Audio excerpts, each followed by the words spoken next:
Boa tarde para vocês, estamos de volta. Professora Valdiana Gomes, gramática para vocês, tá certo? Que bom, né, estarmos juntos mais uma vez para mais uma videoaula, tá certo? E a gente vem aí com uma proposta, né, da agenda de hoje, tá certo? Mas antes, vamos fazer a nossa acolhida, tá certo? Hoje vamos fazer, né, um pedido mesmo a Deus de piedade. O mundo clama, né, por esse socorro, e esse socorro não pode vir de outro lugar que não seja de Deus. Para que a gente possa exercitar a nossa fé, né, de joelhos no chão mesmo, pedindo a Deus que proteja todos os nossos familiares, todos os nossos amigos, tá certo? E que no futuro muito próximo, né, todos nós possamos sairmos fortalecidos desta grande pandemia, desta grande dificuldade que assola o mundo hoje, tá bom? Então, vamos agora, né, para a apresentação da nossa aula de hoje. Na agenda, você vai fazer a anotação. Nós temos aí nessa acolhida, essa conversa informal, e a gente tem correção de atividade do módulo 2, que vai da página 20 a 24. E no livro de gramática, que vai da 101 a 104, tá bom? Tivemos um momento muito rico no Meet, né? E a gente pôde fazer todas as observações necessárias. Então, vamos lá. Começando na página 20 do módulo 2. Na página 20 do módulo 2, ele pede para que você leia a sinopse do filme Homem-Aranha, né, De Volta ao Lar, tá certo? E faz a primeira pergunta. Qual é a função de uma sinopse de filme? Aí você vai responder.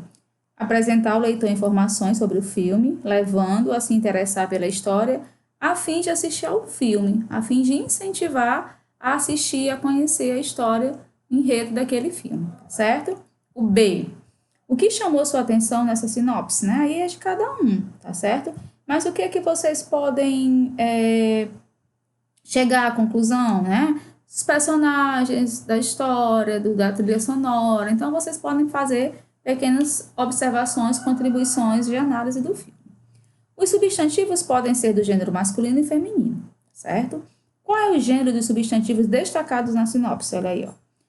Aí nós temos o que? A gente olha lá para o texto, a gente tem problema e temos tarefa. Problema é do gênero masculino, né? O substantivo problema é do gênero masculino e o substantivo tarefa do feminino, tá bom? Quais palavras antecedem esses substantivos no texto? Está lá, claro, só você visualizar, né? O problema e a tarefa. O artigo o e a, respectivamente.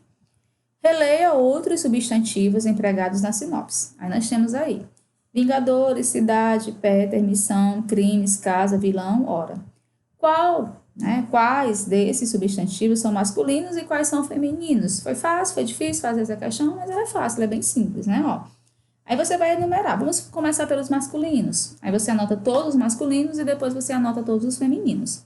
Então, masculinos nós temos Peter, crimes, vilão. E os femininos, né? Nós temos... Aliás... tá certo. São esses os masculinos. Vingadores, Peter, crime, vilão. E o feminino nós temos cidade, missão, casa e hora. Tá certo? E o que a gente vai lembrar, né, professora? Que os substantivos podem ser do gênero masculino ou feminino. São masculinos substantivos precedidos pelo artigo o, os, e uns, tá certo? E são femininos os substantivos precedidos pelos artigos a, as, uma e umas, né? Aí nós vamos para a segunda questão da página 21. Observe as capas dos livros abaixo. Escreva as palavras que representam o gênero feminino do substantivo. Menino, vendedor e boi. Aí, ó, menino, né? Menina, vendedor, vendedora, boi, vaca. Certo? Terceira, leia as manchetes a seguir. Tetraplégico, né? Artista de Saranja expõe arte no local exterior. População de onças cresce e Parque Nacional do Iguaçu diz como agir em caso de encontro inesperado. Disponível, tem indicação, acesso em 2 de maio de 2018. Disponível, acesso em 2 de maio de 2018. Como é possível distinguir o gênero da palavra artista? Olha aí. Com o uso do artigo antecedendo a palavra, por exemplo, o artista ou artista. Então, você vai perceber nessa situação que o gênero da palavra vai ser realmente determinada pela função, pelo acompanhamento do artigo. Escreva o masculino do substantivo onça. Onça, macho. Aí nós vamos para a página 22. Na página 22, leia a tirinha dos personagens, Sofia e Otto, e responda as questões. Será que os gatos têm 7 vidas mesmo? Aí o gato tá lá. Não tenho nem ideia, mas sei que estou aproveitando muito bem essa aqui. A resposta do gato à pergunta da personagem Sofia contribui para construir o humor da tirinha. De que forma o gato está aproveitando a vida na tirinha apresentada? Dormindo, né? Muito claro. Por que o formato do balão do gato é diferente do formato do balão da personagem Sofia? Porque o balão da Sofia é um balão de fala, tá certo? Ela está conversando com o Otto. O balão do gato é de pensamento, né? Uma vez que o gato não está conversando com ninguém, certo? Nessa tirinha aparece somente um gato. Sendo assim, por que a menina utiliza a palavra gatos em sua pergunta? Por quê? Porque ela está se referindo a vários gatos, a gatos em situação de geral, não específico. Qual dos substantivos abaixo se refere ao coletivo de gatos? Aí a gente vai ver aí o substantivo gataria, certo? A quais animais cada um dos substantivos coletivos se refere? Aí você vai ver, com calma. Não sabe, pesquisa.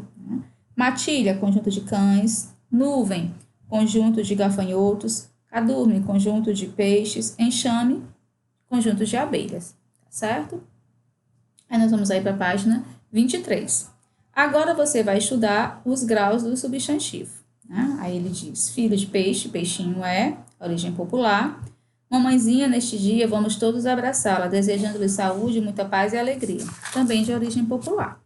Aí na página 24, a palavra peixinho foi empregada para indicar tamanho. A palavra mamãezinha foi empregada para indicar afetividade, carinho, proximidade.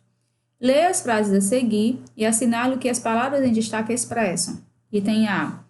A escola do bairro era um casarão do século passado. Casarão, casa grande. Camila é minha amigona, eu conto tudo para ela.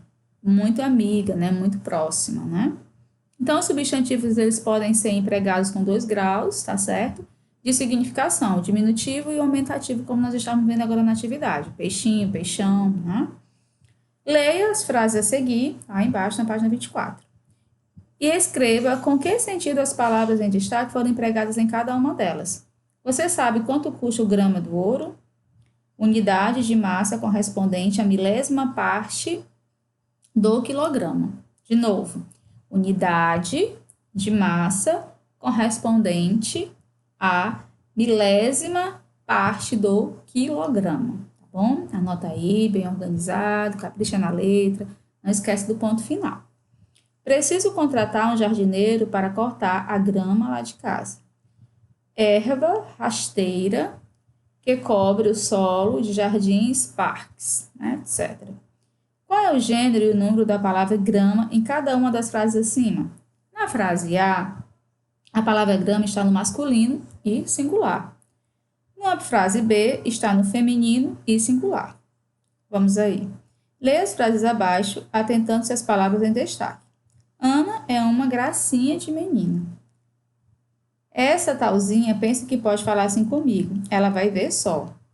A loja fica em uma ruela atrás da igreja da matriz. Relacione cada frase ao sentido que as palavras destacadas apresentam. Então, tamanho menor, ruela, que é o item C. Desprezo, talzinha, item B. Carinho, afeto, item A, que se refere a Ana. Então, essa foi a nossa primeira correção, tá certo? Que foi do módulo 2. E agora, a gente vai para a correção da nossa gramática, tá bom? E a gente começa aí na página 101. Na página 101 a gente pede, Leia o texto a seguir, depois, considerando o contexto e buscando compor um texto coerente, complete com um dos substantivos que estão entre parênteses. Aí nós temos aí aí você pode completar com custo, tamanho, tipo. Aí o custo dos animais varia muito de acordo com visão, localização, mobilização. Você coloca localização. E a infraestrutura do zoológico. Então, não existe bicho, ninho, pássaro, bicho. Por exemplo, manter crianças, animais, pessoas, animais. Acostumados ao frio em regiões quentes gera gastos expressivos. E é muito mais caro ter um urso polar, porque tinha macaco, urso polar e elefante. Você usa urso polar. Na América Central do que no extremo norte do planeta.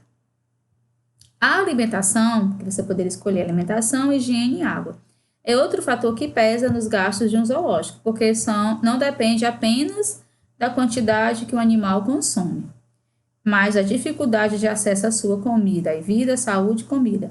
Assim, zoológico, parque, sítio, zoológico, que precisa importar determinado alimento, pode gastar mais com um animal de pequeno porte do que com um elefante, né? Que você poderia ter escolhido aí adolescente, elefante e mamífero.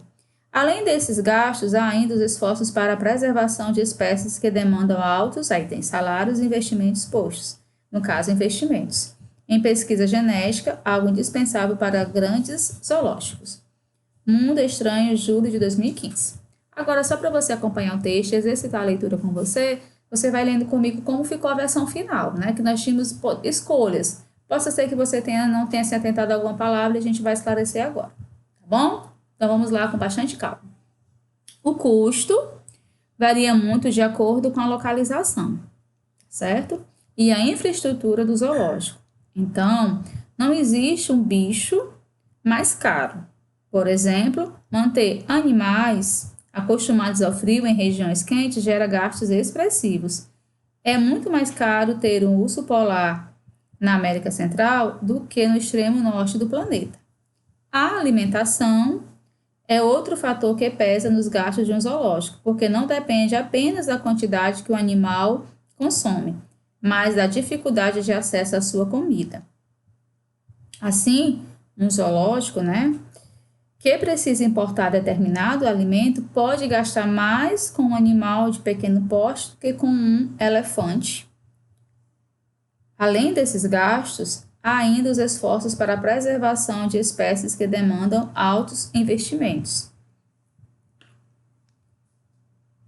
Algo indispensável para grandes zoológicos. Mundo Estranho, julho de 2015. Então, essa foi a versão final. Aí vamos para a página 102. Complete as frases substituindo as palavras destacadas por substantivos abstratos que indiquem ações equivalentes. Então, vamos lá. A. Ele participa de festas de peão para se divertir. Ele participa de festas de peão por diversão. O diretor vai permitir que os alunos excursionem no final do ano. O diretor vai dar permissão para que os alunos façam uma excursão. A indústria e o comércio têm possibilidade de expandir seus negócios nessa região? A indústria e o comércio têm possibilidade de expansão de seus negócios nessa região. Depois da Copa, muitos jogadores vão rescindir seus contratos com os clubes. Depois da Copa, muitos contratos vão fazer a rescisão. O que é o que é? Responda com substantivo simples e comum. Nasce grande e morre pequeno? Lápis. É surdo, mudo e conta tudo? Livro. É verde, mas não é capim. É branco, mas não é algodão. É vermelho, mas não é sangue. É preto, mas não é carvão? Melancia. Quanto mais se tira, mais se tem? Fotografia. Está sobre o coração e também em cima da mão? O tio. Se quebra quando se fala? Segredo. Uma caixinha de bom parecer e não há carpinteiro que a possa fazer? Amendoim. Tem braços, mas não é gente. Tem leito e não é cama? Rio. Nelson Albissu, fonte. Leia o poema a seguir de Sérgio Caparelli e responda as questões de 4 a 8. Aí nós temos aí o poema. Vamos exercitar a leitura? Não pode ter preguiça de ler. E se você puder ler em voz alta, melhor ainda, tá bom? Ah, essa chuva. Chove na cidade. A água resmunga pelas calhas. Forma poças enxurradas. Chove. Chove, chove sempre, desde toda a eternidade. Às vezes, um pé de vento chicoteia na vidraça. Fecho a janela, sopro, e o vidro embaça. Desenho no vidro uma flor, uma careta. A careta sou eu. Boto a língua para tal chuva, e ela aumenta de pirraça. A alegria choraminga pelos cantos. Roupas pingam no varal. E diz mamãe, essas horas... Da janela olho a rua. Meu Deus, quanta água. Pingos dançam sobre as casas. Qual mentira mal contada? Penso no campo. A goleira, 3 paus com tristeza dentro. Poças d'água pelo centro. onde atacam dois fantasmas. Pênalti, ruge o vento. É a tua, devolve a água. E a chuva cai, não houve nada. O nosso encontro, Mariana, o nosso encontro na praça. Nessa hora, de que brincas? De boneca? De senhora? Acho graça, Mariana. Escreve, escreve cartas. Dobra em barcos e me envia na enxurrada. Amanhã de manhã, quem sabe? A alegria que ainda resta sai ao sol batendo asas e nós, a cidade e o mundo, encheremos toda a praça. Dançaremos de mãos dadas. Restos de arco-íris, 8, Porto Alegre, página, ano 2005, página 8 e 9. Tá bom?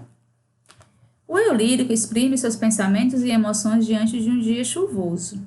A. O eu lírico, isto é, a pessoa que fala no poema, é um adulto ou uma criança? É uma criança, né? Pois tem comportamento e faz comentários característicos de criança.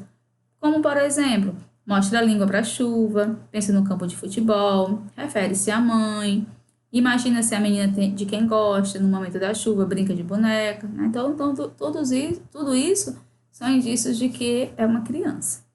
Na sua opinião, como o eu lírico se sente neste dia chuvoso?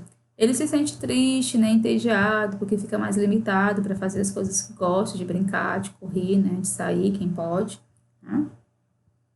Conforme você sabe, substantivos abstratos podem nomear sentimentos e ações. Identifique no poema substantivos abstratos que expressem sentimentos. Aí nós temos alegria, tristeza, né? Na segunda estrofe do poema, há um substantivo primitivo e um substantivo derivado. A. Identifique o substantivo primitivo e o substantivo derivado. Aí o primitivo, vidro. O derivado, vidraça. Que outros substantivos derivados do substantivo primitivo empregado na estrofe você conhece? Vidraceiro, vidraçaria, vidreiro, vidrilho. Associe os substantivos à sua classificação. Aí nós temos 1. Próprio. 2. Abstrato. 3. Concreto. 4. Derivado. Aí vamos lá. Cidade. Concreto. 3. Mentira. Abstrato. 2. Mariana. Aí aqui pode aceitar 2. Mariana tanto é um substantivo próprio, como é um substantivo concreto. E pode, professora? Pode, sim. Asas. Concreto. Água. Concreto. 3, né? Goleira. Derivado. E concreto. Cartas. Concreto. 3, né? Mundo. Concreto. 3. Alegria. Abstrato. 2. Mãos. Concreto. 3. Por que foram empregados muitos substantivos no poema? Porque o eu lírico descreve o que vê, né? Substantivos concretos, e o que sente, que são os abstratos durante a chuva. E, além disso, pensa nos amigos, brincadeiras, respectivamente, e ele nomeia, né, com nomes próprios e comuns, tá bom? Então, pessoal, essa foi a indicação da nossa aula de hoje, né? Até a próxima aula, espero que vocês tenham gostado, tá certo? Você aproveita, né, faz a agenda, não vai ter indicação de nenhuma atividade, foi só nossa correção. Por hoje é só, um abraço carinhoso e até a próxima aula, se Deus quiser.